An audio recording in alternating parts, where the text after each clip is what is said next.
So in my head, I was like, okay, I'm going to accept Christ in front of everybody right now. Then I'm going to go home and snort drugs until I don't want to do them anymore.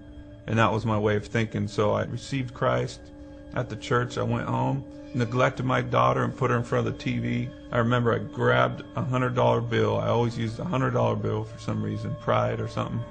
I chopped up my crystal meth, got it all smooth and powdery, and I snorted a big old line. And I held the bill and I looked up and I said, Jesus, if you're real like that pastor said, then you got to take these drugs from me. Come into my life, come into my heart. And I just got quiet. I said, search me right now, search my heart. And I stayed silent. And I said, you know I want to quit. You know I want to be a good dad for this kid. She lost her mother to drugs, and she's going to lose me if I don't quit. Amen.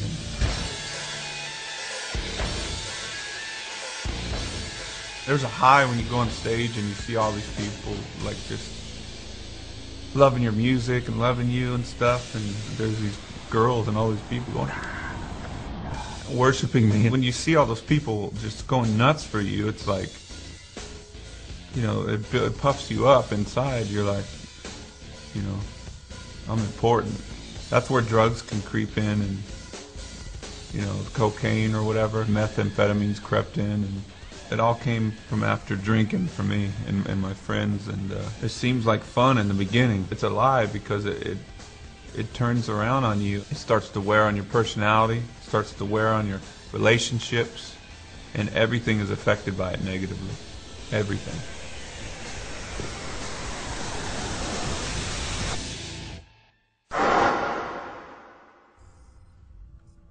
There was a few times where life seemed good. My daughter Janaea, she came into the world, and I was like, it was just such a euphoric feeling.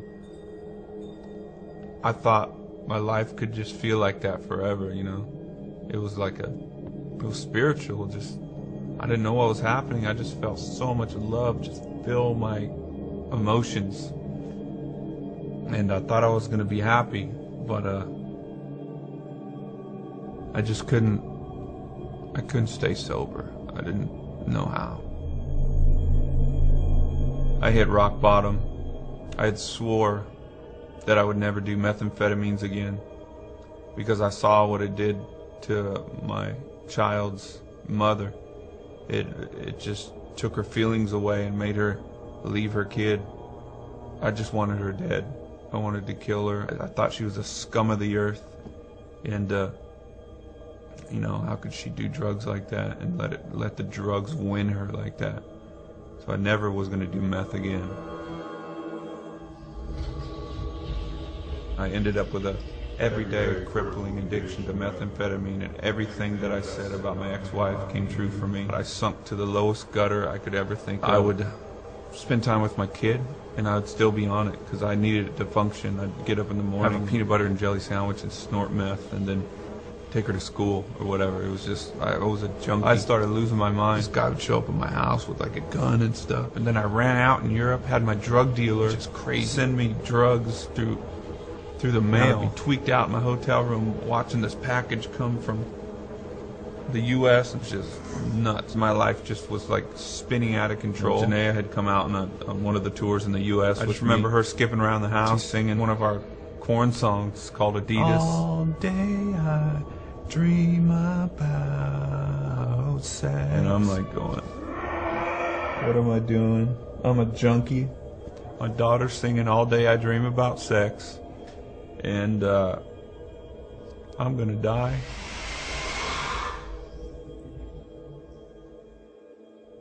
Father?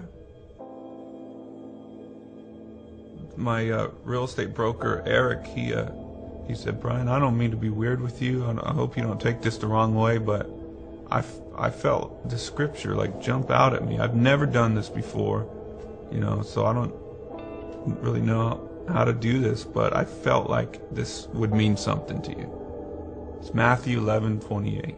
Come to me, all who are weary and burdened, and I will give you rest. I remember all tweaked out. I looked up in the dictionary, weary. I looked up burdened, and I just I pulled the scripture apart, and I was like, oh, I'm weary and burdened, and I need rest for my soul. And I didn't know if it was real, but you know, they invited me to church a couple weeks later, and I received Christ at the church. I went home, neglected my daughter, got it all smooth and powdery. Jesus, you got to take these drugs from me. Search me right now. Search my heart.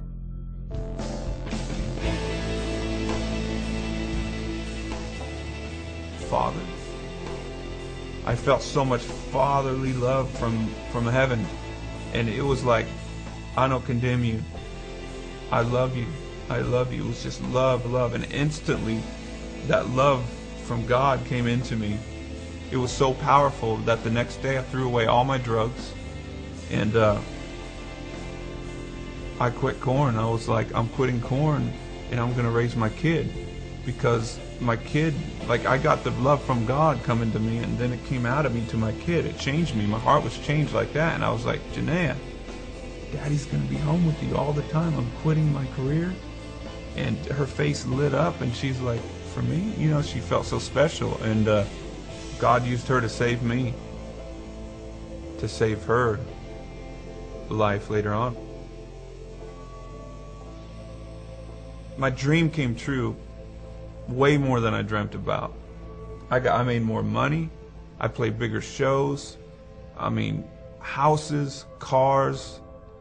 I tried drugs. I tried sex. I tried everything to try to get pleasure out of this life. And I thought that I could fulfill my life with all this stuff by having my dream come true. And it came true. But it didn't fulfill it. When Christ came in, that feeling, He gives you the gift of understanding life, which is everything was created for Christ and by Him, and we're created to be with Him. And it's the most incredible feeling, because you're where you belong, and contentment is given to you in life because you don't have to look anywhere else, and you're exactly where you need to be, and the question about life is answered. I'm Brian Head Welch, and I am second.